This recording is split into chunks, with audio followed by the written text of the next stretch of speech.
ನಮಸ್ಕಾರ. ಇವತ್ತಿನ ನಮ್ಮ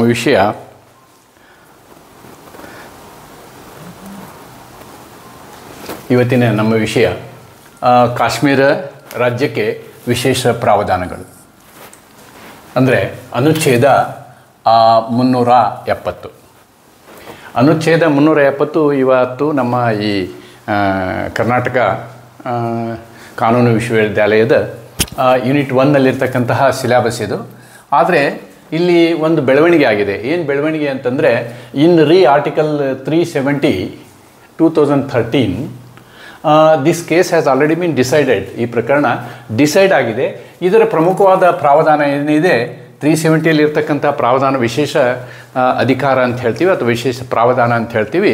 ಜಮ್ಮು ಮತ್ತು ಕಾಶ್ಮೀರ ರಾಜ್ಯಕ್ಕೆ ಇರುವಂಥದ್ದನ್ನು ನಾವಿವತ್ತು ಏನು ಮಾಡಿದ್ದೀವಿ, ಅಬ್ರೋಗೇಟ್ ಮಾಡಿದ್ದೀವಿ ಅಥವಾ ಅದನ್ನು ನಿಷ್ಕ್ರಿಯಗೊಳಿಸಿದ್ದೀವಿ ಅಂತಕ್ಕಂಥದ್ದನ್ನು ಹೇಳ್ಬೋದು. ಆ ನಿಷ್ಕ್ರಿಯಗೊಳಿಸಿದ ಪ್ರಕ್ರಿಯೆಯನ್ನು ಇವತ್ತು ಸರ್ವೋಚ್ಚ ನ್ಯಾಯಾಲಯ ಎತ್ತಿ ಹಿಡಿದಿದೆ ಈ ಪ್ರಕರಣದಲ್ಲಿ ಅನ್ನೋದನ್ನು ನಾನು ಪ್ರಾರಂಭದಲ್ಲಿ ಹೇಳ್ತಾ, ಈ ಒಂದು ಅನುಚ್ಛೇದ 370 ಯಾವ್ಯಾವ ವಿಶೇಷತೆಗಳನ್ನು ಕೊಟ್ಟಿತ್ತು ಮತ್ತು ಯಾವ ಹಿನ್ನೆಲೆಯಲ್ಲಿ ನಾವು ಈ ಒಂದು ಅನುಚ್ಛೇದವನ್ನು ನಮ್ಮ ಸಂವಿಧಾನದಲ್ಲಿ ಸೇರಿಸಿದ್ದೀವಿ ಅಂತಕ್ಕಂಥದ್ದನ್ನು ಒಂದು ಪೂರ್ವ ಇತಿಹಾಸವನ್ನು ನಾವು ತಿಳಿದುಕೊಂಡು, ಮತ್ತು ಈ ಕಾನೂನನ್ನು 370 ಮೊದಲು ಇದನ್ನು ಯಾಕೆ ನಾವು ಶೂನ್ಯಗೊಳಿಸಲಿಲ್ಲ ಮತ್ತು ಇವತ್ತಿನ ಅಂದರೆ 2019ರಲ್ಲಿ ಇದನ್ನು ನಾವು ಶೂನ್ಯಗೊಳಿಸಿದ್ದೀವಿ ಅಥವಾ ಅದರ ಆಪರೇಷನ್ ನಿಲ್ಲಿಸಿದ್ದೀವಿ ಅಂತಕ್ಕಂಥ ಒಂದು ಸ್ಥಿತಿಗತಿಯನ್ನು ನಾವು ಇಲ್ಲಿ ನೋಡ್ತಾ, ಈಗ ಇದರ ಒಂದು ಇತಿಹಾಸವನ್ನು ನಾವು ನೋಡೋಣ ಅಂತಕ್ಕಂಥದ್ದನ್ನು ನಿಮಗಿಲ್ಲಿ ಹೇಳಲಿಕ್ಕೆ ಇಷ್ಟಪಡ್ತೇನೆ. ಇಲ್ಲಿ ನಮ್ಮ ಅಂದರೆ ಭಾರತ ದೇಶಕ್ಕೆ ಸ್ವಾತಂತ್ರ್ಯ ಬಂದಾಗ ಈ ಸ್ವಾತಂತ್ರ್ಯಕ್ಕಾಗಿಯೇ ಒಂದು ಕಾನೂನು, ಇಂಡಿಪೆಂಡೆನ್ಸ್ ಆಫ್ ಇಂಡಿಯಾ ಆ್ಯಕ್ಟ್ 1947 ಅಂತ ಏನು ಹೇಳ್ತೀವಿ ನಾವು, ಈ ಕಾನೂನಿನಲ್ಲಿ ಬ್ರಿಟಿಷರು ನಮಗೆ ಸ್ವಾತಂತ್ರ್ಯವನ್ನು ಕೊಟ್ಟರು. ಯಾವ ರೀತಿ ಸ್ವಾತಂತ್ರ್ಯವನ್ನು ಕೊಟ್ಟರು ಅಂತಂದರೆ, ಭಾರತ ದೇಶವನ್ನು ನಾವು ಭಾರತ ಮತ್ತು ಪಾಕಿಸ್ತಾನಗಳಾಗಿ 2 ಭಾಗಗಳನ್ನ ಮಾಡಿ ಅವರಿಗೆ ಸ್ವಾತಂತ್ರ್ಯವನ್ನು ಕೊಡ್ತಾ ಇದ್ದೀವಿ.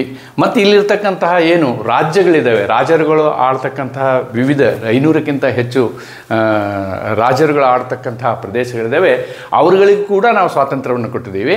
ಅವರು ಬೇಕು ಅಂದರೆ ಸ್ವತಂತ್ರವಾಗಿರ್ಬೋದು ಅಥವಾ ಭಾರತಕ್ಕೆ ಸೇರ್ಬೋದು ಅಥವಾ ಪಾಕಿಸ್ತಾನಕ್ಕೆ ಸೇರ್ಬೋದು ಅಂಥೇಳಿ. ಈ ಒಂದು ವಿಧದಲ್ಲಿ JNKಯ ಅವತ್ತಿನ ರಾಜ ಹರಿ ಸಿಂಗ್ ಅವರಾಗಿದ್ದರು. ಹರಿ ಸಿಂಗ್ ಅವರು JNKಯ ರಾಜ ಆಗಿದ್ದರು. ರಾಜ ಹರಿ ಸಿಂಗ್ ಅವರು ಜಮ್ಮು ಮತ್ತು ಕಾಶ್ಮೀರದ ರಾಜ ಇದ್ದರು. ಅವರು ನಾನು ಸ್ವತಂತ್ರವಾಗಿರ್ತೀನಿ ಅಂತಕ್ಕಂಥ ನಿರ್ಧಾರವನ್ನು ತೆಗೆದುಕೊಂಡರು. ಆದರೆ ಅವರ ಹತ್ರ ಬಲಿಷ್ಠ ಸೈನ್ಯ ಇರಲಿಲ್ಲ. ಪಾಕಿಸ್ತಾನ ಆ ಒಂದು JNKಯ ಮೇಲೆ ಅತಿಕ್ರಮಣವನ್ನು ಪ್ರಾರಂಭ ಮಾಡಿದಾಗ ಅವರು ತಮ್ಮ ನಿರ್ಧಾರವನ್ನು ಬದಲಿಸಿ ನಾನು ಭಾರತದೊಟ್ಟಿಗೆ ಸೇರ್ತೇನೆ ಅಂಥೇಳಿ ಭಾರತದ ಜೊತೆಗೆ ಒಂದು ಒಪ್ಪಂದವನ್ನು ಮಾಡಿಕೊಂಡ್ರು. ಅದಕ್ಕೆ ನಾವು ಇನ್ಸ್ಟ್ರೂಮೆಂಟ್ ಆಫ್ ಅಕ್ಸೆಷನ್ ಅಂತ ಹೇಳ್ತೀವಿ. ಭಾರತದ ಜೊತೆಗೆ ಒಂದು ಒಪ್ಪಂದವನ್ನು ಮಾಡಿಕೊಂಡ್ರು. ಈ ಒಪ್ಪಂದದಲ್ಲಿ ಏನಾಗಿತ್ತು ಅಂತಂದರೆ, ಅವರು ತಮ್ಮ ಸ್ವಾಯತ್ತತೆಯನ್ನು ತಾವೇ ಉಳಿಸಿಕೊಂಡು ಭಾರತದ ಜೊತೆಗೆ ಒಂದು ಫೆಡರೇಷನ್ ಆಗಿ ಅಂತ ಹೇಳ್ಬೋದು ನಾವು, ಆ ರೀತಿ ಮುಂದುವರಿತಕ್ಕಂಥ ಒಂದು ಒಪ್ಪಂದ ಅದು ಆಗಿತ್ತು ಅಂತ ಹೇಳ್ಬೋದು. ಆ ಒಪ್ಪಂದದಲ್ಲಿ 2-3 ವಿಷಯಗಳನ್ನು ಮಾತ್ರ ಅವರು ನಮಗೇನು ಮಾಡಿದರು, ಭಾರತ ದೇಶಕ್ಕೆ ಅಧಿಕಾರವನ್ನು ಕೊಟ್ಟಿದ್ದರು. ಅಂದರೆ ವಾರ್ ವಿಷಯದಲ್ಲಿ, ಕಮ್ಯುನಿಕೇಷನ್ ವಿಷಯದಲ್ಲಿ, ಹೀಗೆ ಒಂದು 2-3 ವಿಷಯದಲ್ಲಿ ಅದು ಈ ಒಪ್ಪಂದದಲ್ಲಿ ನಮೂದನೆ ಆಗಿದೆ ಅಂತ ಹೇಳ್ಬೋದು ನಾವು. ಆ ಒಪ್ಪಂದದ ಹಿನ್ನೆಲೆಯಲ್ಲಿ ಮತ್ತು ಇನ್ನು ನಮ್ಮ ಸಂವಿಧಾನ, ಆ ಕರಡು ಸಮಿತಿ ಸಂವಿಧಾನವನ್ನು ತಯಾರಿಸ್ತಾ ಇತ್ತು. ಆದರೆ JNKಗೆ ಅದರದೇ ಆದಂಥ ಸಂವಿಧಾನ ಮಾಡಿಕೊಳ್ಬೇಕು ಅಂತಕ್ಕಂಥ ಅಭಿಪ್ರಾಯ ಅವರದಾಗಿತ್ತು. ಅಂದರೆ JNK ತನ್ನದೇ ಆದಂಥ ಸಂವಿಧಾನವನ್ನು ಹೊಂದಿತ್ತು, ಭಾರತ ತನ್ನದೇ ಆದಂಥ ಸಂವಿಧಾನ ಹೊಂದಿತ್ತು. ಮತ್ತು JNKಯ ಸಂವಿಧಾನ ಮತ್ತು ಭಾರತದ ಸಂವಿಧಾನದ ಮಧ್ಯದಲ್ಲಿ ಸಂಪರ್ಕವನ್ನು ಕಲ್ಪಿಸುವಂತಹ ಅನುಚ್ಛೇದ ಅಂದರೆ article 370. Article 370 is creating a relation between the Constitution of India and the Constitution of JNK ಅಂತ ಹೇಳ್ಬೋದು. ಅವತ್ತು ಏನಾಗುತ್ತೆ ಅಂತಂದರೆ, ಕೆಲವೊಂದು ಬೆಳವಣಿಗೆಗಳನ್ನು ನಾವು ನೋಡಿದಾಗ ಅದು ತನ್ನದೇ ಆದಂತಹ ಸಂವಿಧಾನವನ್ನು ಮಾಡಿಕೊಳ್ಳೋದಕ್ಕೆ ಸಂವಿಧಾನ ಕರಡು ಸಮಿತಿಯನ್ನು ಚುನಾವಣೆ ಮಾಡಿ ಅದು ತೆಗೆದುಕೊಂಡು ಬರುತ್ತೆ. ಆ ಚುನಾವಣೆ ಮಾಡಿದಂತಹ ಸಂವಿಧಾನ ಕರಡು ಸಮಿತಿ JNKಯ ಸಂವಿಧಾನವನ್ನು ತಯಾರು ಮಾಡ್ತದೆ. ಆದರೆ ಅದು ಆ ಸಮಯದಲ್ಲಿ ಭಾರತದ ಸಂವಿಧಾನ ಆಲ್ರೆಡಿ ತಯಾರಾಗಿರ್ತದೆ. ಆದ್ದರಿಂದ ಆರ್ಟಿಕಲ್ 370ಯ ಮುಖಾಂತರ ಕೆಲವೊಂದು ಪ್ರಾವಧಾನಗಳನ್ನು ನಾವು ಮಾಡ್ತೇವೆ. ಏನು ಪ್ರಾವಧಾನಗಳು ಅಂತಂದರೆ, ಅವತ್ತಿನ ಸಂದರ್ಭದಲ್ಲಿ ಮೊದಲನೇದಾಗಿ ಆ ಪ್ರಾವಧಾನದ ಮೊದಲನೇ ಹೆಡ್ಡಿಂಗೇ ಇದು. ಏನಂದರೆ, ಇದು ಪರ್ಮನೆಂಟ್ ಅಲ್ಲ, ಶಾಶ್ವತ ಅಲ್ಲ, ಇದು ಟೆಂಪರರಿ ಪ್ರಾವಿಷನ್. ಅಂದರೆ ಈ ಪ್ರಾವಧಾನ ಯಾವಾಗಲೂ ಮುಂದೆ ಕಂಟಿನ್ಯೂ ಆಗುವಂಥದ್ದಲ್ಲ, ಅದು ತಾತ್ಕಾಲಿಕವಾದಂಥದ್ದು ಅಂತಕ್ಕಂಥದ್ದನ್ನು ನಾವು ಇಲ್ಲಿ ಆರ್ಟಿಕಲ್ 370ಯಲ್ಲಿ ನೋಡ್ಬೋದು.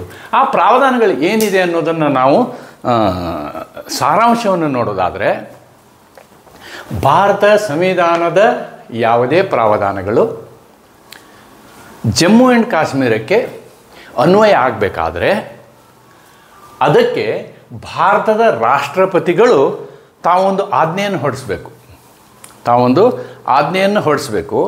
ಆ ಆಜ್ಞೆಯನ್ನು ನಾವೇನಂತ ಹೇಳ್ತೀವಿ ಅಂತಂದರೆ ಕಾನ್ಸ್ಟಿಟ್ಯೂಷನಲ್ ಆರ್ಡರ್ ಅಂತೇನು ಹೇಳ್ತೀವಿ ನಾವು. ಆ ಆರ್ಡರನ್ನು ಹೊರಡಿಸ್ಬೇಕು. It is an executive order issued by the president. ಆದರೆ ಆ ರಾಷ್ಟ್ರಪತಿಗಳು ಆ ಆಜ್ಞೆಯನ್ನು ಹೊರಡಿಸ್ಬೇಕಾದ್ರೆ ಅವ್ರಿಗಿರ್ತಕ್ಕಂತಹ ಒಂದು ಕಂಡೀಷನ್ ಏನು ಅಂತಂದರೆ ಅವರು ಜಮ್ಮು ಕಾಶ್ಮೀರದ ವಿಧಾನಸಭೆಯ ಒಪ್ಪಿಗೆಯನ್ನು ಪಡ್ಕೋಬೇಕು. Supposing if the president wants to issue an application of Indian Constitution over the J&K, then he has to issue a constitutional order. When that constitutional order has to be issued by the President of India, then he has to take the consent of the state legislature of J&K. ಆ ರೀತಿಯಾಗಿ ಅವರು ಹೊರಡಿಸ್ಬೋದು. ಇದು ಅದರಲ್ಲಿರ್ತಕ್ಕಂತಹ ಒಂದು ಪ್ರಮುಖವಾದಂತಹ ಪ್ರಾವಧಾನ. ಆದರೆ ಅದರಲ್ಲಿ ಇನ್ನೊಂದು ಪ್ರಾವಧಾನ ಇದೆ. ಏನು ಪ್ರಾವಧಾನವನ್ನೇ ಆರ್ಟಿಕಲ್ 370ಯನ್ನೇ ತೆಗೆದು ಹಾಕ್ಬೋದು ಅಂತಕ್ಕಂಥದ್ದು ಒಂದು ಪ್ರಾವಧಾನ ಇದೆ ಅದರಲ್ಲಿ. ಆ ಪ್ರಾವಧಾನ ಏನು ಹೇಳುತ್ತೆ? ಆರ್ಟಿಕಲ್ 373 ಏನು ಹೇಳುತ್ತೆ ಅಂತಂದರೆ, ಒಂದು ವೇಳೆ ಈ ಪ್ರಾವಧಾನವನ್ನು ನಾವು ತೆಗೆದು ಹಾಕಬೇಕಾದ್ರೆ ಅದನ್ನು ಕೂಡ ಮಾಡಲಿಕ್ಕೆ ಅವಕಾಶ ಇದೆ. ಯಾವಾಗ ಅವಕಾಶ ಇದೆ? President can issue A constitutional order, okay, provided the Constituent Assembly of J&K agrees to that. ಸಂವಿಧಾನ ಕರಡು ಸಮಿತಿ, J&Kಯ ಸಂವಿಧಾನ ಕರಡು ಸಮಿತಿ ಒಪ್ಪಿದರೆ ರಾಷ್ಟ್ರಪತಿಗಳು ಈ ಅನುಚ್ಛೇದವನ್ನು, ವಿಶೇಷ ಪ್ರಾವಧಾನವನ್ನು ನಾವು J&Kಗೆ ಏನು ಕೊಟ್ಟಿದ್ದೀವಿ ಅದನ್ನು ಪೂರ್ಣ ಪ್ರಮಾಣದಲ್ಲಿ ತೆಗೆದು ಹಾಕಬಹುದು ಅಂತಕ್ಕಂಥ ಪ್ರಾವಧಾನವನ್ನು ಆರ್ಟಿಕಲ್ 370ನಲ್ಲಿ ನಾವು ಅಳವಡಿಸಿಕೊಂಡಿದ್ದೆವು. ಇದು ನಮ್ಮ ಸಂವಿಧಾನ ತಯಾರಾಗುವಂತಹ ಸಂದರ್ಭದಲ್ಲಿ ಮಾಡಿದಂತಹ ಒಂದು ಪ್ರಾವಧಾನ. ಈ ಪ್ರಾವಧಾನ J&K ಮತ್ತು ನಮ್ಮನ್ನು J&K ಸಂವಿಧಾನವನ್ನು ಅಥವಾ J&K ರಾಜ್ಯವನ್ನು ಭಾರತ ದೇಶದ ಸಂವಿಧಾನದೊಂದಿಗೆ ಹೊಂದಿಸುವಂತಹ ಒಂದು ಕೊಂಡಿ ಆರ್ಟಿಕಲ್ 370. ಈ ಮಧ್ಯದಲ್ಲಿ ಏನಾಗುತ್ತೆ ಅಂತಕ್ಕಂಥದ್ದನ್ನು ಕೂಡ ನಾವಿಲ್ಲಿ ನೋಡಿಬಿಡೋಣ. ಏನಂದರೆ 1952ರಲ್ಲಿ ಒಂದು ಒಪ್ಪಂದ ಆಗುತ್ತೆ, ನೆಹರು ಮತ್ತು ಶೇಖ್ ಅಬ್ದುಲ್ಲಾ. ಅವತ್ತವರಿಗೆ ನಾವು ಪ್ರೈಮ್ ಮಿನಿಸ್ಟರ್ ಅಂತಿದ್ವಿ. ಆಮೇಲೆ ಕಾನ್ಸ್ಟಿಟ್ಯೂಯೆಂಟ್ ಆರ್ಡರ್ಸ್ COಗಳನ್ನ ನಾವು ಜಾರಿ ಮಾಡಿ ಏನು ಮಾಡಿದ್ವಿ, ಈ PM ಪದವನ್ನು ತೆಗೆದು ನಾವೇನು ಮಾಡಿದ್ವಿ, CM ಮಾಡಿದ್ವಿ. ಅಲ್ಲಿ ಅದೇ ಥರನಾಗಿ ಗವರ್ನರ್ಗೂ ಬೇರೆ ಹೆಸರಿಂದ ಕರಿತಿದ್ರು, ಅದನ್ನು ಗವರ್ನರ್ ಅಂತಕ್ಕಂಥದ್ದನ್ನು ಚೇಂಜ್ ಮಾಡಿದ್ವಿ ತತ್ಕಾಲದಲ್ಲಿ. ಈ ಒಪ್ಪಂದವನ್ನು ಮಾಡಿಕೊಂಡು ಈ ಒಪ್ಪಂದದಲ್ಲಿ ಏನು ಮಾಡಿದ್ವಿ ನಾವು, ಅತಿ ಮುಖ್ಯವಾದದ್ದು ಅಂತಂದರೆ J&Kಯಲ್ಲಿ ಇರ್ತಕ್ಕಂತಹ ಎಲ್ಲ ಜನರೂ ಕೂಡ ಭಾರತದ ನಾಗರಿಕತ್ವವನ್ನು ಪಡೆಯಬಹುದು, ಭಾರತದ ನಾಗರಿಕತ್ವವನ್ನು ಪಡೆಯಲಿಕ್ಕೆ ಅವರು ಅರ್ಹರಾಗಿರ್ತಾರೆ ಅಂಥೇಳಿ ಮುಂದುವರೆದು 1954ರಲ್ಲಿ ಒಂದು ಹೊಸ ಆರ್ಟಿಕಲ್ನ ಸೇರಿಸ್ತೀವಿ ನಾವು ಕಾನ್ಸ್ಟಿಟ್ಯೂಷನಲ್ CO ಮುಖಾಂತರ. ಅಂದರೆ CO ಅಂದರೆ ಕಾನ್ಸ್ಟಿಟ್ಯೂಷನಲ್ ಆರ್ಡರ್. ಈ ಆರ್ಡರನ್ನು ಪ್ರೆಸಿಡೆಂಟ್ ಕೊಡ್ತಾರೆ. ಇಲ್ಲೊಂದು ಆರ್ಡರನ್ನು ಹೊರಡಿಸಿದ್ವಿ. ನೀವು ಸಂವಿಧಾನದ ಪುಸ್ತಕವನ್ನು ತೆಗೆದು ಓದಿದರೆ, ಕೋಡ್ ಬುಕ್ಕನ್ನು ತೆಗೆದು ಓದಿದ್ರೆ ಇದು ಕಾಣೋದಿಲ್ಲ. ಇಲ್ಲಿ ನೋಡಿ, ಆರ್ಟಿಕಲ್ 35A ಅಂದರೆ ಪಾರ್ಟ್ 3 ಆಫ್ ದ ಕಾನ್ಸ್ಟಿಟ್ಯೂಷನ್ ಅಂತ ಹೇಳ್ಬೋದು ನಾವು. ಯಾಕಂದರೆ article 12 to 35 comes under part 3. ಅಂದರೆ ಒಂದು ಮೂಲಭೂತ ಹಕ್ಕಿನ ಸ್ವರೂಪವನ್ನು ಈ ಆರ್ಟಿಕಲ್ ಒಳಗೊಂಡಿದೆ, ಅನುಚ್ಛೇದ ಒಳಗೊಂಡಿದೆ ಅಂತ ಹೇಳ್ಬೋದು. ಈ ಆರ್ಟಿಕಲ್ನ ಇನ್ಸರ್ಟ್ ಮಾಡುವ ಮುಖಾಂತರ ನಾವು ಏನು ಮಾಡಿದ್ವಿ ಅಂದರೆ J&K ರಾಜ್ಯಕ್ಕೆ ಅಧಿಕಾರವನ್ನು ಕೊಟ್ವಿ. ಏನು ಅಧಿಕಾರ? ಪವರ್ ಟು ಮೇಕ್ ಲಾ. ಅಂದರೆ J&K legislature can make loss. ಕಾನೂನುಗಳನ್ನು J&K ಸರ್ಕಾರ ಅಥವಾ J&K ವಿಧಾನಸಭೆ ಏನು ಮಾಡ್ಬೋದು, ಅಥವಾ ವಿಧಾನಮಂಡಲ ಏನು ಮಾಡ್ಬೋದು, ತನ್ನದೇ ಆದಂತಹ ಕಾನೂನುಗಳನ್ನು ಮಾಡ್ಬೋದು. ಯಾವ ವಿಷಯದಲ್ಲಿ?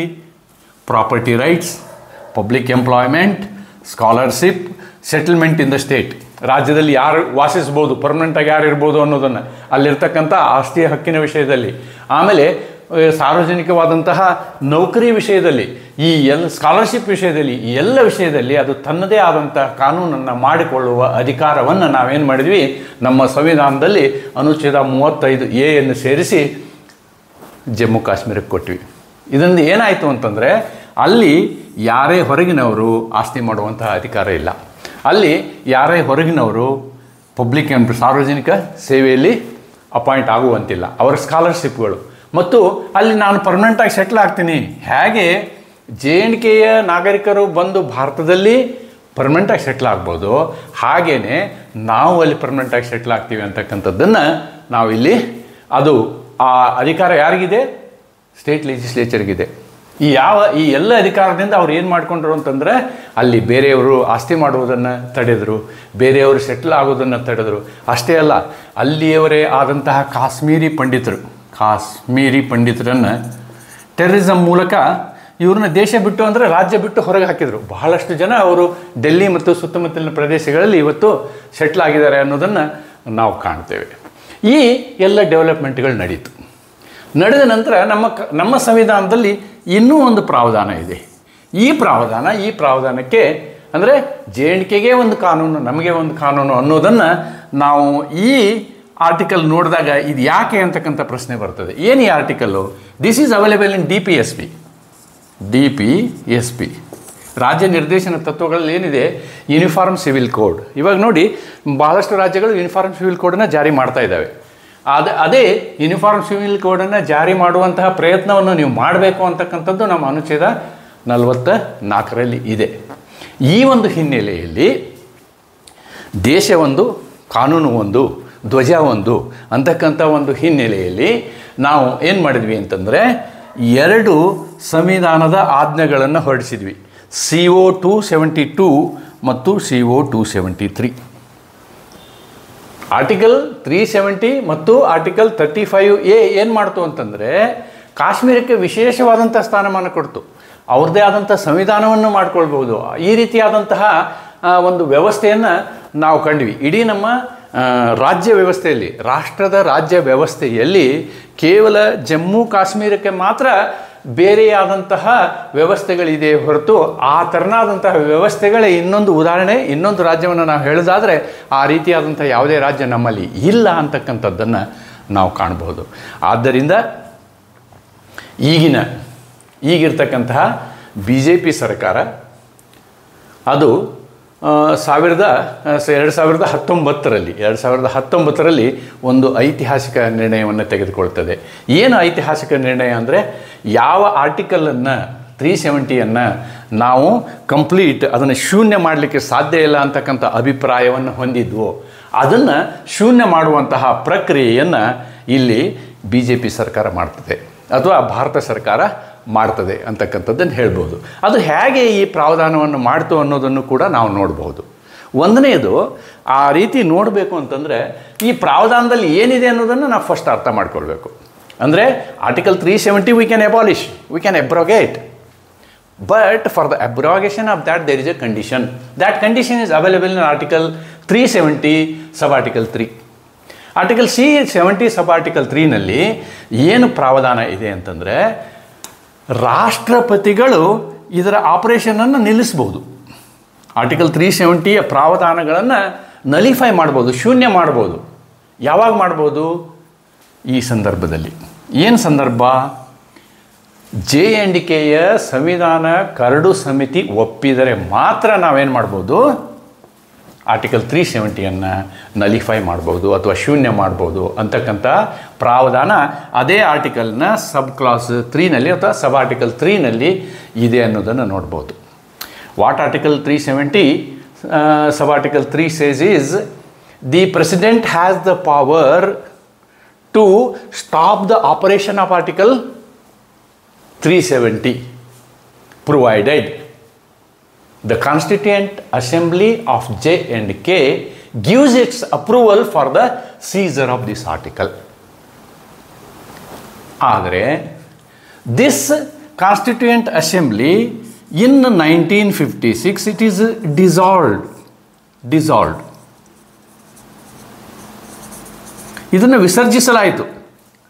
ಸಂವಿಧಾನ ಕರಡು ಸಮಿತಿ ಅದರ ಕೆಲಸವನ್ನು ಮಾಡಿದ ನಂತರ ಸಂವಿಧಾನ ಅಂದರೆ JNKಯ ಸಂವಿಧಾನ ಎಡಾಪ್ಟ್ ಆದ ನಂತರ ಅದು ಜಾರಿಗೆ ಬಂದ ನಂತರ ಆ ಸಂವಿಧಾನ ಕರಡು ಸಮಿತಿಯನ್ನು 1956ರಲ್ಲಿ ನಾವೇನು ಮಾಡಿದ್ವಿ, ವಿಸರ್ಜನೆ ಮಾಡಿದ್ವಿ.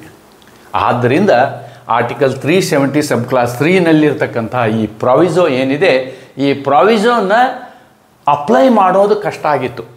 V were not able to come out a solution for this, come out with a solution. ಹಂಗಾರೆ ಕಾನ್ಸ್ಟಿಟ್ಯೂಯೆಂಟ್ ಅಸೆಂಬ್ಲಿ, ಇನ್ನೊಂದು ಕಾನ್ಸ್ಟಿಟ್ಯೂಯೆಂಟ್ ಅಸೆಂಬ್ಲಿ ಮಾಡಿ ನಾವು ಅದನ್ನು ಅಬಾಲಿಷ್ ಮಾಡ್ಬೋದು ಅಂತಕ್ಕಂಥ ಒಂದು ವ್ಯವಸ್ಥೆಯನ್ನು ಅಂದರೆ ಲೀಗಲ್ ರಿಮಿನರೀಸ್ ಅದನ್ನು ಹೇಳ್ತಾ ಇದ್ರು. ಕೆಲವು ತಂತ್ರಜ್ಞರು ಅಥವಾ ಕಾನೂನು ತಜ್ಞರು ಆ ರೀತಿಯಾದಂತಹ ವಿಮರ್ಶೆಯನ್ನು ಮಾಡಿದರು. ಆದರೆ ಇಲ್ಲಿ BJP ಸರ್ಕಾರ ತನ್ನದೇ ಆದಂತಹ ಪ್ರಕ್ರಿಯೆಯನ್ನು ಇದರಲ್ಲಿ ನಡೆಸ್ತು. ಏನು ನಡೆಸ್ತು ಅಂತಂದರೆ ಅದು ಕೂಡ ಬಹಳಷ್ಟು ಇಂಟ್ರೆಸ್ಟಿಂಗ್ ಇದೆ. ಇಲ್ಲಿ ಮೊದಲು ಏನು ಮಾಡ್ತು, JNKಯ ಪಕ್ಷ ಮತ್ತು BJP ಸೇರಿ ಸರ್ಕಾರವನ್ನು ನಡೆಸ್ತಿದ್ದು. ನಡೆಸುವಂತಹ ಸಂದರ್ಭದಲ್ಲಿ ಈ BJP ತನ್ನ ಸಪೋರ್ಟನ್ನು JNKಗೆ ತನ್ನ ಸಪೋರ್ಟವನ್ನು ಹಿಂತೆಗೆದುಕೊಂಡಾಗ JNK ಸರ್ಕಾರ ಬಿದ್ದು ಹೋಯಿತು, ಅವರ ಸಮ್ಮಿಶ್ರ ಸರ್ಕಾರ ಬಿದ್ದು ಹೋಯಿತು. ಬಿದ್ದು ಹೋದ ನಂತರ ಅಲ್ಲಿ ಏನು ಮಾಡಲಾಯಿತು ಅಂತಂದರೆ ಆರ್ಟಿಕಲ್ 356ನಲ್ಲಿ ರಾಷ್ಟ್ರಪತಿ ಆಡಳಿತವನ್ನು ತರಲಾಯಿತು. ಅಲ್ಲಿ ರಾಷ್ಟ್ರಪತಿ ಆಡಳಿತವನ್ನು ತರಲಾಯಿತು. ಯಾವಾಗ ನಾವು ಒಂದು ರಾಜ್ಯದಲ್ಲಿ ರಾಷ್ಟ್ರಪತಿ ಆಡಳಿತವನ್ನು ತರ್ತೇವೋ ಆವಾಗ ಏನಾಗುತ್ತೆ ಅಂತಂದರೆ ರಾಷ್ಟ್ರಪತಿ ಆಡಳಿತದ ಸಂದರ್ಭದಲ್ಲಿ ಶಾಸನ ಮಾಡುವಂತಹ ರಾಜ್ಯದ ಅಧಿಕಾರ ಸಂಸತ್ತಿಗೆ ಹೋಗುತ್ತೆ. ಶಾಸನ ಮಾಡುವಂತಹ ರಾಜ್ಯದ ಅಧಿಕಾರ ಸಂಸತ್ತಿಗೆ ಹೋಗುತ್ತೆ. ಅಂತಹ ಒಂದು ಪರಿಸ್ಥಿತಿ ನಿರ್ಮಾಣ ಆಯಿತು. ಈ ಪರಿಸ್ಥಿತಿ ನಿರ್ಮಾಣಗೊಂಡ ನಂತರ BJP ಸರ್ಕಾರ ಈ ಪ್ರಕ್ರಿಯೆಯನ್ನು ಆರಂಭಿಸಿತು. ಈ ಪ್ರಕ್ರಿಯೆಯ ಪ್ರಕಾರ ಮೊದಲು BJP ಸರ್ಕಾರ ಮಾಡಿದಂತಹ ಪ್ರಕ್ರಿಯೆ ಏನು ಅಂತಂದರೆ ಇಂಟರ್ಪ್ರಿಟೇಷನ್ ಕ್ಲಾಸನ್ನು ಅವರು ತಿದ್ದುಪಡಿ ಮಾಡಿದರು. ಅಲ್ಲಿ ಇಂಟರ್ಪ್ರಿಟೇಷನ್ ಕ್ಲಾಸ್ ಅಂತ ಹೇಳ್ತಾರೆ. ಆರ್ಟಿಕಲ್ 367 ಟಾಕ್ಸ್ ಅಬೌಟ್ ಇಂಟರ್ಪ್ರಿಟೇಷನ್, ವ್ಯಾಖ್ಯಾನ ಮಾಡುವಂತಹ ಪ್ರಕ್ರಿಯೆ. ಇಲ್ಲಿ ಒಂದು ವ್ಯಾಖ್ಯಾನವನ್ನು, ಹೊಸ ವ್ಯಾಖ್ಯಾನವನ್ನು ಅವರು ಆ್ಯಡ್ ಮಾಡಿದರು. That is 367 sub article 4. ಈ 367 ಸಬ್ ಆರ್ಟಿಕಲ್ 4ನಲ್ಲಿ ಏನು ವ್ಯಾಖ್ಯಾನವನ್ನು ಮಾಡಿದರು ಅಂತಂದರೆ, ಈ ಅನುಚ್ಛೇದ 373ರಲ್ಲಿ ಹೇಳಿದಂತಹ ಕಾನ್ಸ್ಟಿಟ್ಯೂಯೆಂಟ್ ಅಸೆಂಬ್ಲಿ ಅಂತ ಏನು ಹೇಳ್ತೀವಿ, this constituent assembly can be red as legislative assembly. ಅಂದರೆ 370 ಸಬ್ ಆರ್ಟಿಕಲ್ 3ರಲ್ಲಿ ಯೂಸ್ ಮಾಡಿದಂತಹ ಏನು ಕರಡು ಸಮಿತಿ, JNKಯ ಕರಡು ಸಮಿತಿ ಅಂತ ಏನು ಹೇಳ್ತೀವಿ, ಅದನ್ನು ನಾವು ಹೇಗೆ ಓದ್ಬೋದು, ಕರಡು ಸಮಿತಿಯ ಬದಲಾಗಿ JNKಯ ವಿಧಾನಸಭೆ ಅಂತ ಓದ್ಬೋದು. So now with this amendment 367(4) ಒಂದು ಏನು ಪ್ರಾವಧಾನವನ್ನು ನಾವು ಸಂವಿಧಾನದಲ್ಲಿ ಆ್ಯಡ್ ಮಾಡಿದಂತಹ ಈ ಒಂದು ಇಂಟರ್ಪ್ರಿಟೇಷನ್ ಕ್ಲಾಸ್ನಿಂದ ಏನಾಯಿತು ಅಂತಂದರೆ ಆರ್ಟಿಕಲ್ 370 ಸಬ್ ಕ್ಲಾಸ್ 3ಗೆ ಬದಲಾವಣೆ ಆಯಿತು. ಏನು ಬದಲಾವಣೆ ಆಯಿತು? The operation of article 372 can be to cease, it should get the approval of legislative assembly. ಅಂದರೆ ಇವಾಗೇನಾಯಿತು, ಆರ್ಟಿಕಲ್ 370ನ ನಾವು ಶೂನ್ಯ ಮಾಡಬೇಕು ಅಂತಂದರೆ ಲೆಜಿಸ್ಲೇಟಿವ್ ಅಸೆಂಬ್ಲಿಯ ಅಪ್ರೂವಲ್ ಬೇಕು, ವಿಧಾನಸಭೆಯ ಒಪ್ಪಿಗೆ ಬೇಕು ಅಂತಕ್ಕಂಥದ್ದು ಈಗ ನಮಗೆ ಸಂವಿಧಾನದಲ್ಲಿ ಬದಲಾವಣೆ ಆಯಿತು. Article 370 is now changed.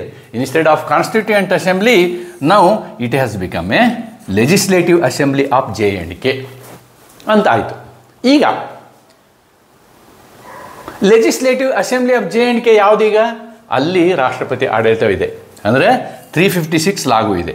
356 ಲಾಗೂ ಇರೋದ್ರಿಂದ ಏನಾಯ್ತು, ಈಗ legislative assembly has become parliament.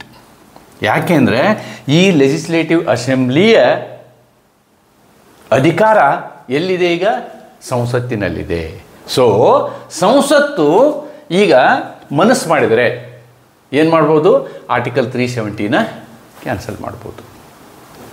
So instead of parliaments, Constituent Assembly, they made it as Legislative Assembly, because Legislative Assembly is not in existence because of Article 356.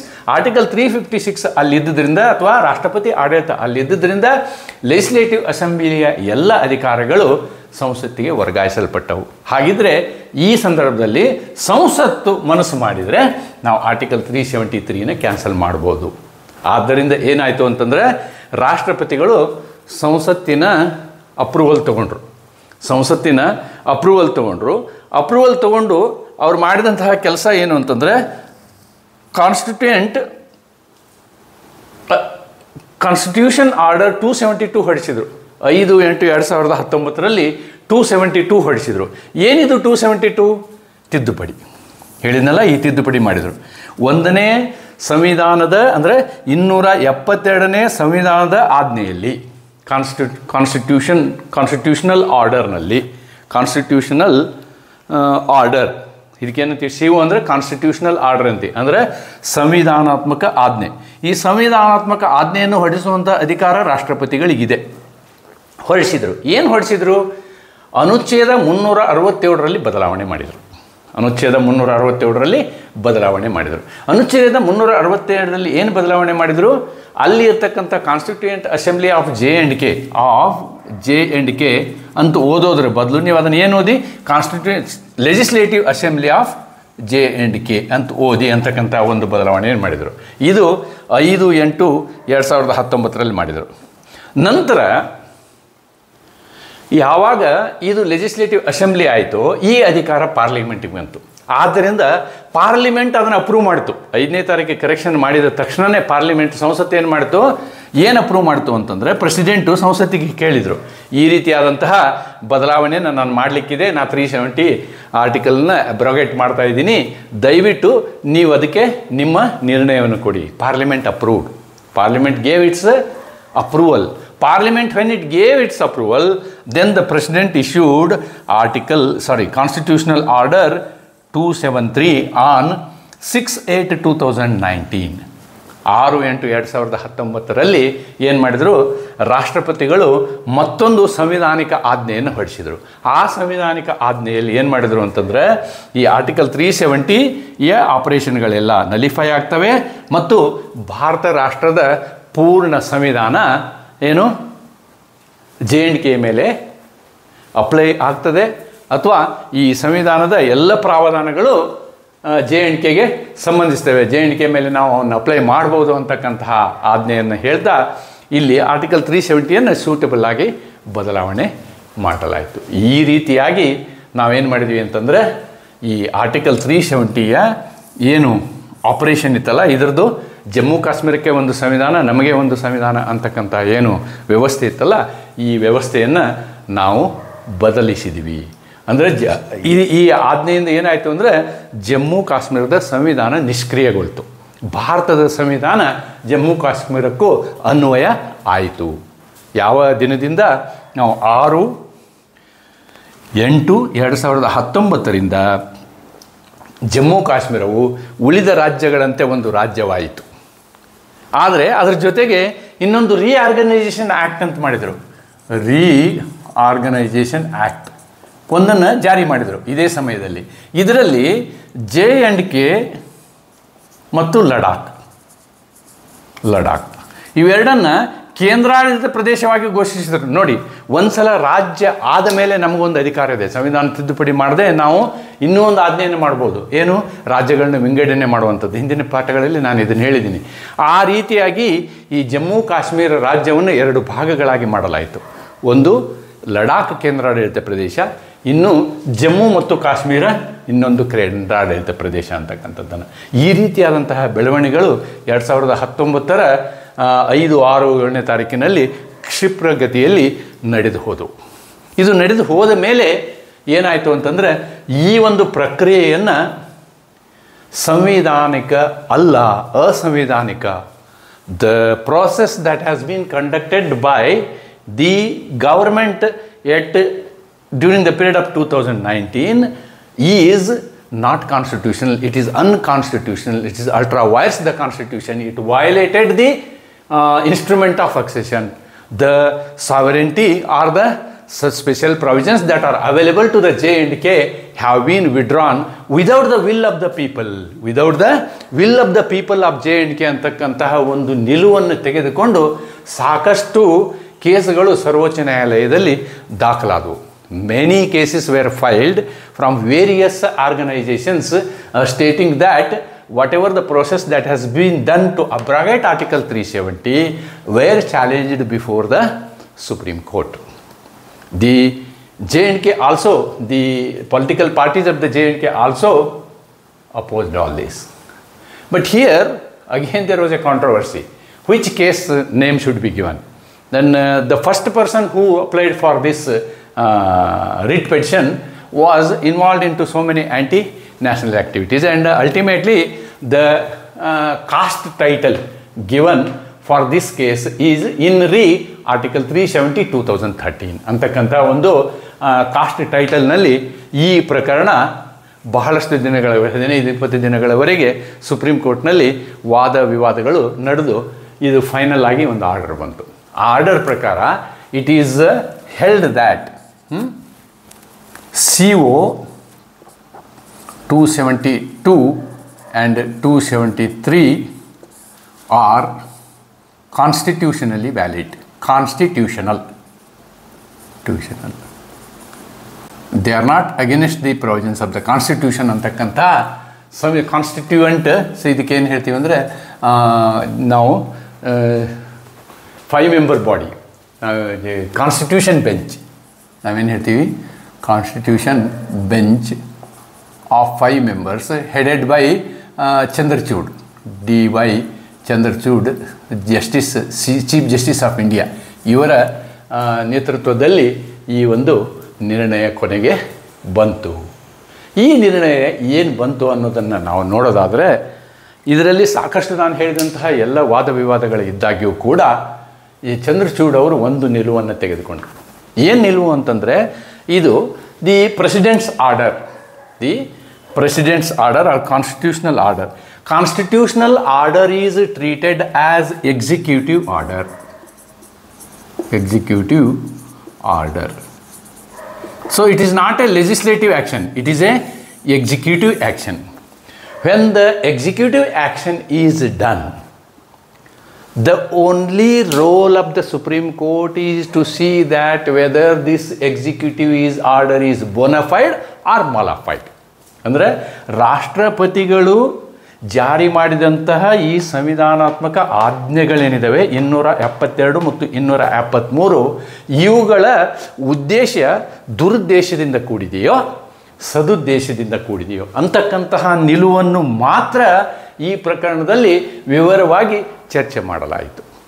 ಈ ಚರ್ಚೆ ಮಾಡಿದಂತಹ outcome ಏನು ಅಂತಂದರೆ ಈ ಒಂದು ಉದ್ದೇಶ ಇದೆಯಲ್ಲ, ದೇಶದ ಹಿತದೃಷ್ಟಿಯಿಂದ, ದೇಶದ ಸಮಗ್ರತೆಯಿಂದ ಮತ್ತು ಅಲ್ಲಿ ನಡೀತಕ್ಕಂಥ ಆಗು ಹೋಗುಗಳನ್ನು ನೋಡಿ, ಜಮ್ಮು ಕಾಶ್ಮೀರದಲ್ಲಿ ನಡೀತಕ್ಕಂಥ ಆಗು ಹೋಗುಗಳನ್ನು ನೋಡಿ ಆ ಒಂದು ಜಮ್ಮು ಕಾಶ್ಮೀರ ರಾಜ್ಯ ಏನಿದೆ ಅದು ಭಾರತದ ಇತರ ರಾಜ್ಯಗಳಂತೆ ಆರ್ಥಿಕವಾಗಿ ಸಾಮಾಜಿಕವಾಗಿ ಅಭಿವೃದ್ಧಿ ಹೊಂದುವ ಉದ್ದೇಶದಿಂದ ರಾಷ್ಟ್ರಪತಿಗಳು ಈ ಕ್ರಮವನ್ನು ತೆಗೆದುಕೊಂಡಿದ್ದಾರೆ ಅನ್ನುವ ಒಂದು ನಿಲುವನ್ನು ತೆಗೆದುಕೊಂಡು ಈ ಕ್ರಮವನ್ನು ಸಿಂಧು ಎಂದು ಘೋಷಿಸಲಾಯಿತು, ಅಸಿಂಧು ಎಂದು ಘೋಷಿಸಲಾಗಲಿಲ್ಲ. ಅಥವಾ ಈ ಒಂದು ಕ್ರಮವನ್ನು ಅಸಂವಿಧಾನಿಕ ಎಂದು ಹೇಳಲಾಗಲಿಲ್ಲ, ಸಂವಿಧಾನಿಕ ಎಂದು ಹೇಳಲಾಯಿತು ಅಂತಕ್ಕಂಥದ್ದನ್ನು ನಾವು ಇಲ್ಲಿ ಕಾಣಬಹುದಾಗಿದೆ. ಇದೊಂದು ಈ ಸಂಕ್ಷಿಪ್ತವಾದ ವಿವರವನ್ನು ನಾನು ನಿಮಗೆ ಕೊಡ್ತಾ ಈ ಒಂದು ಏನು ಆರ್ಟಿಕಲ್ 370 ಬಗ್ಗೆ ಇರತಕ್ಕಂಥ ಇದರ ಮೇಲೆ ಆರ್ಟಿಕಲ್ 370 ಮೇಲೆ ನಿಮಗೆ ಪ್ರಶ್ನೆ ಬರ್ಬೋದು, ಅಥವಾ ಆರ್ಟಿಕಲ್ 370 ಇದನ್ನು ನಿಮಗೆ ಶಾರ್ಟ್ ನೋಟ್ ಕೇಳ್ಬೋದು, ಅಥವಾ ಅಬ್ರಾಗೇಷನ್ ಆಫ್ ಆರ್ಟಿಕಲ್ 370 ಅಂಥೇಳಿ ನಿಮ್ಗೆ ಪ್ರಶ್ನೆ ಕೇಳ್ಬೋದು. Elucidate the steps taken in the abrogation of article 370 ಅಂಥೇಳಿ ಪ್ರಶ್ನೆ ಕೇಳ್ಬೋದು. ಅಥವಾ what is the present status of the state J&K ಅಂತ ಕೇಳ್ಬೋದು. Explain the process how the J&K is converted from state into union territory ಅಂತ ಕೇಳ್ಬೋದು. ಇಲ್ಲಿ ಇನ್ನೊಂದು ಯೂನಿಯನ್ ಟೆರಿಟರಿ ಅಂದ ತಕ್ಷಣ J&K ಯೂನಿಯನ್ ಟೆರಿಟರಿ ಮತ್ತು ಲದಾಖ್ನ ಯೂನಿಯನ್ ಟೆರಿಟರಿಗೂ ಕೂಡ ಎರಡು ಬೇರೆ ಬೇರೆ ತೆರನಾದಂತಹ ಕ್ಲಾಸ್ಗಳನ್ನು ಮಾಡಿದ್ದಾರೆ. ಇಲ್ಲಿ ನಾವು ಪಾಂಡಿಚೇರಿ ಮತ್ತು ಡೆಲ್ಲಿಯನ್ನು ತೆಗೆದುಕೊಂಡ್ರೆ ಪಾಂಡಿಚೇರಿ ಮತ್ತು ಡೆಲ್ಲಿಗಳಲ್ಲಿ ನಾವೇನು ಮಾಡ್ಬೋದು, ಚುನಾಯಿತ ಸರ್ಕಾರವನ್ನು ಮಾಡ್ಬೋದು. ಅಲ್ಲಿ ಲೆಜಿಸ್ಲೇಟಿವ್ ಅಸೆಂಬ್ಲಿ ಇರ್ತದೆ. ಅದೇ ತೆರನಾಗಿ J&Kಗೆ ಲೆಜಿಸ್ಲೇಟಿವ್ ಅಸೆಂಬ್ಲಿ ಪ್ರೊವೈಡ್ ಮಾಡಿದ್ದಾರೆ. ಲಡಾಖಿಗೆ ಆ ರೀತಿಯಾದಂತಹ ಪ್ರೊವಿಷನನ್ನು ಮಾಡಿಲ್ಲ ಅಂತಕ್ಕಂಥದ್ದನ್ನು ನಾವು ಇಲ್ಲಿ ಕಾಣಬಹುದಾಗಿದೆ. ಈ ಒಂದು ನೋಟ್ನಿಂದ ನಾನು ನಿಮಗೆ ಈ ಒಂದು ಕ್ಲಾಸನ್ನು ಇಲ್ಲಿಗೆ ಕಂಪ್ಲೀಟ್ ಮಾಡ್ತೀನಿ. ಮಾಡೋದಕ್ಕಿಂತ ಮೊದಲು ನಾನು ಸಾಕಷ್ಟು ಕ್ಲಾಸ್ಗಳನ್ನು ಈ ಸಂವಿಧಾನದ ವಿಷಯದಲ್ಲಿ ಮಾಡಿದ್ದೇನೆ, ಪ್ರಯತ್ನವನ್ನು ಮಾಡಿದ್ದೇನೆ. ಮತ್ತು ಈಗ ಪರೀಕ್ಷೆ ಬರೀತಕ್ಕಂತಹ ಎಲ್ಲ ವಿದ್ಯಾರ್ಥಿಗಳಿಗೆ ಅನುಕೂಲ ಆಗಲಿ ಅಂತಕ್ಕಂಥದ್ದು ನನ್ನ ಉದ್ದೇಶ. ಇಲ್ಲಿ ಇರತಕ್ಕಂತಹ ಏನಾದರೂ ಸಣ್ಣ ಪುಟ್ಟ ನ್ಯೂನತೆಗಳು ಅಥವಾ ತಪ್ಪುಗಳು ಇದ್ದರೆ ಆ ತಪ್ಪುಗಳನ್ನು ನೀವು ನಮ್ಮ ಗಮನಕ್ಕೆ ತರಬಹುದು. ಅದನ್ನು ನಾವು ಮುಂದಿನ ದಿನಗಳಲ್ಲಿ ಸರಿಪಡಿಸ್ತೇವೆ ಅಂತ ಹೇಳ್ತಾ, ಇದು ವಿದ್ಯಾರ್ಥಿಗಳಿಗೆ ಅವರ ಜ್ಞಾನವನ್ನು ಈ ವಿಷಯದಲ್ಲಿ, ಸಂವಿಧಾನದ ವಿಷಯದಲ್ಲಿ ಹೆಚ್ಚಿಸುವ ಉದ್ದೇಶ ನಮ್ಮದಾಗಿದೆ ಅಂತಕ್ಕಂಥ ಮಾತನ್ನು ಹೇಳ್ತಾ ಇವತ್ತಿನ ಈ ವಿಡಿಯೋ ಕ್ಲಾಸನ್ನು ಇಲ್ಲಿಗೆ ಮುಕ್ತಾಯಗೊಳಿಸ್ತೇನೆ. ನಮಸ್ಕಾರಗಳು, ಧನ್ಯವಾದ.